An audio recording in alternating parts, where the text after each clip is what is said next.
You don't believe that oil is going to disappear in the next 15, 20 years, do you? There's quite a bit of oil around. Okay. I don't believe it's going to happen. Okay.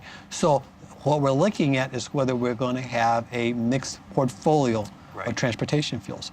Why are we concerned about that? Roughly 70% of the petroleum coming into this country is going into the transportation sector. So the issue is, how do we maintain our transportation infrastructure, our transportation system, with renewable fuels? Sure. The big question is, are we looking at displacing 15% of the oil used for transportation? Are we looking at displacing 25, 30? We can set projections, but if you begin to look at what we have to do nationally and globally to meet liquid fuels need, we need to be looking at a broad spectrum of plant-based resources. With sugarcane, it's a straightforward technology. You extract the sugars and you ferment the sugars. With corn, it's a little bit more complicated. You have to extract the starch, hydrolyze the starch into the sugar, and ferment the sugar. In both cases, you're looking at fermenting basically one sugar, which is basically glucose. When we look at something like cellulosic materials, like a perennial grass, like switchgrass, reed canary grass, we're looking at two polymers that we're trying to break down. We're trying to break down the cellulose, which is a polymer of glucose, and we're trying to break down the hemicellulose, which is a polymer of a 5-carbon sugar, primarily xylose, but there are other 5-carbon sugars. What is cellulose? So cellulose is one of the principal structural materials in plants. It's the material that gives plants its strength, allow plants to stand up.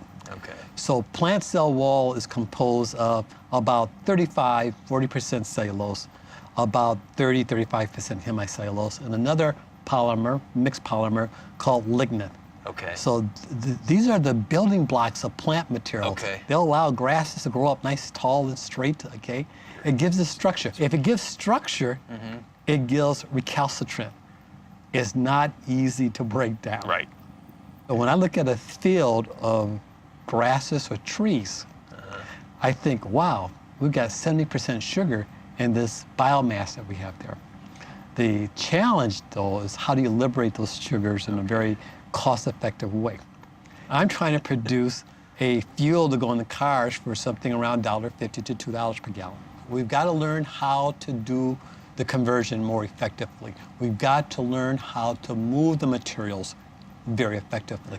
So if you think about it, I harvest, say, switchgrass in the fall over a 4-week period. But if I build a biorefinery, I've got to run that biorefinery 350 days a year, 7 days a week, 24 hours. So I have to have an infrastructure in place.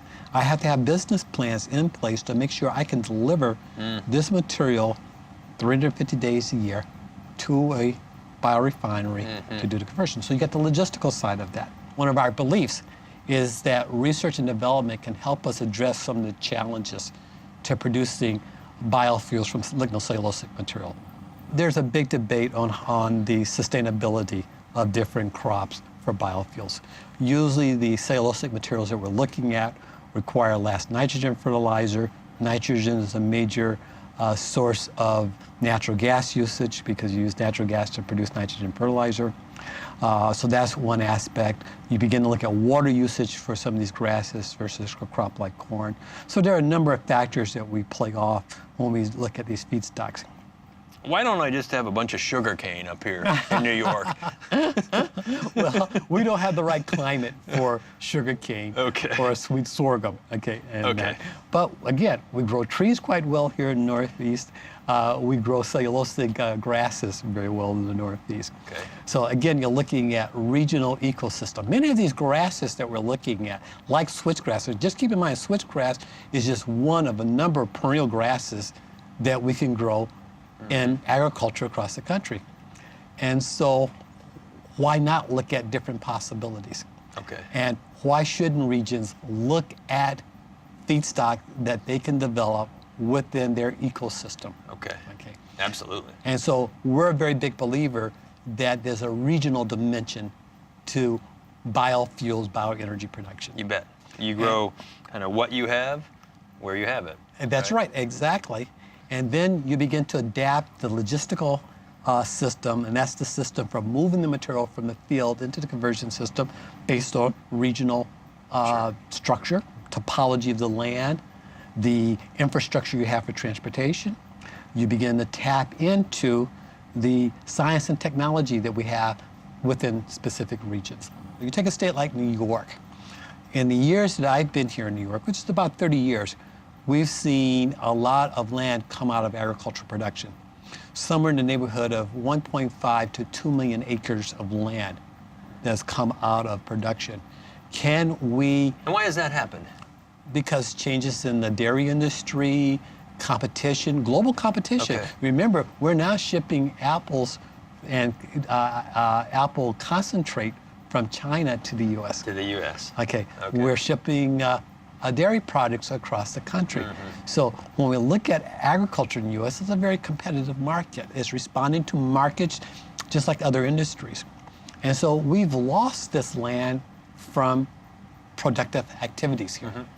And so to what extent can we in the Northeast, and a lot of this abandoned land is in the Northeast, play a role by diverting some of that land to biofuels and bioproducts? So what you're describing could really have a very positive impact on the rural areas of the U.S. That is an interest here in New York. How do we generate jobs for rural communities? If you go around New York, you go around parts of Michigan, across the country, rural communities are struggling. And so this is one of the opportunities to bring economic developments to rural communities. How do we get there? How do we go from sort of the lab to commercialization? A lot of key factors there. You know, part of that is actually getting out there and doing some of this. Okay, building pilot plants, eventually building full-scale facilities. Because as an engineer, you know that we learn a lot from ramping up a process. Absolutely. Okay, it's one thing for me to say I can do great things here in the laboratory with my reactors. I've gone from this to that. Exactly, but it's another issue to really scale this up into hundreds of thousands of gallons, millions of gallons. Yes.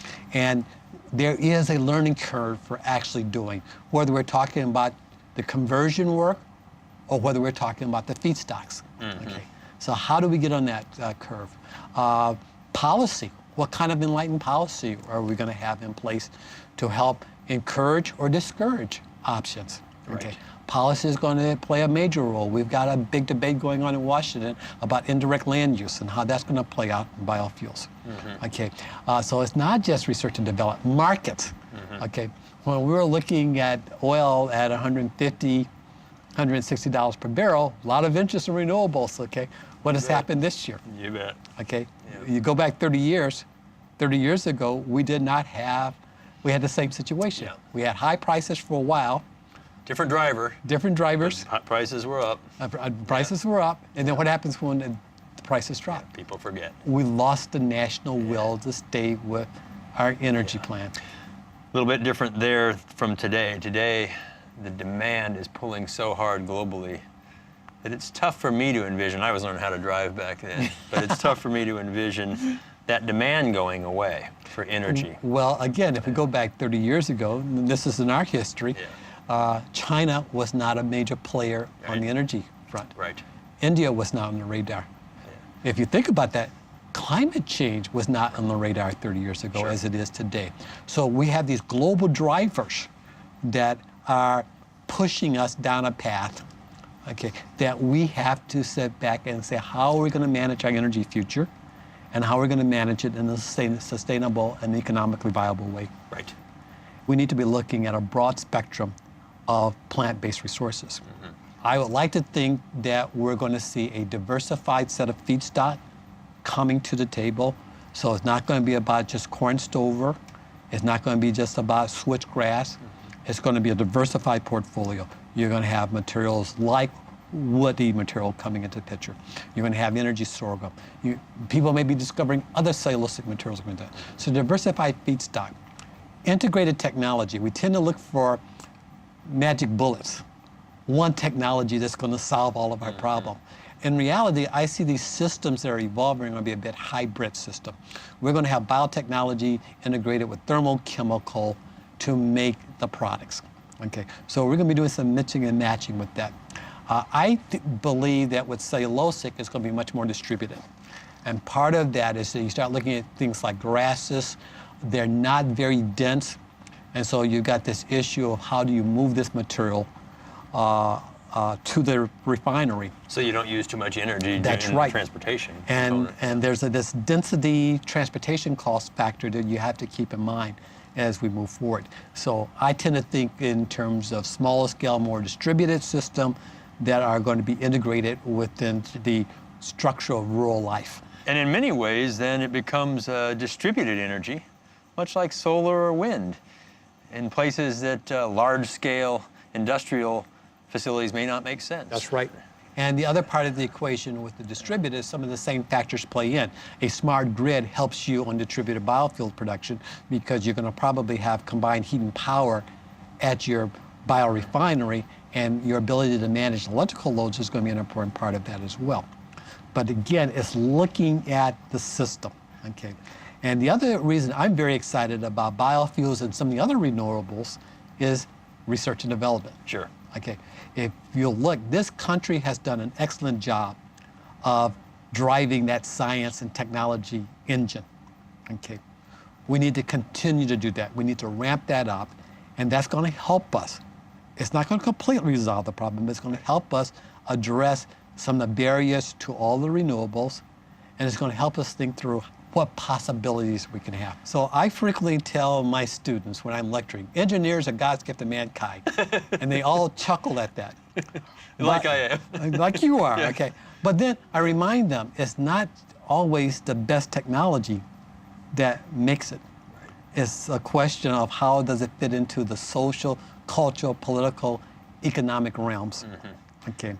And so that gets back to the will. What is the will that the American people bring to the table for our energy future?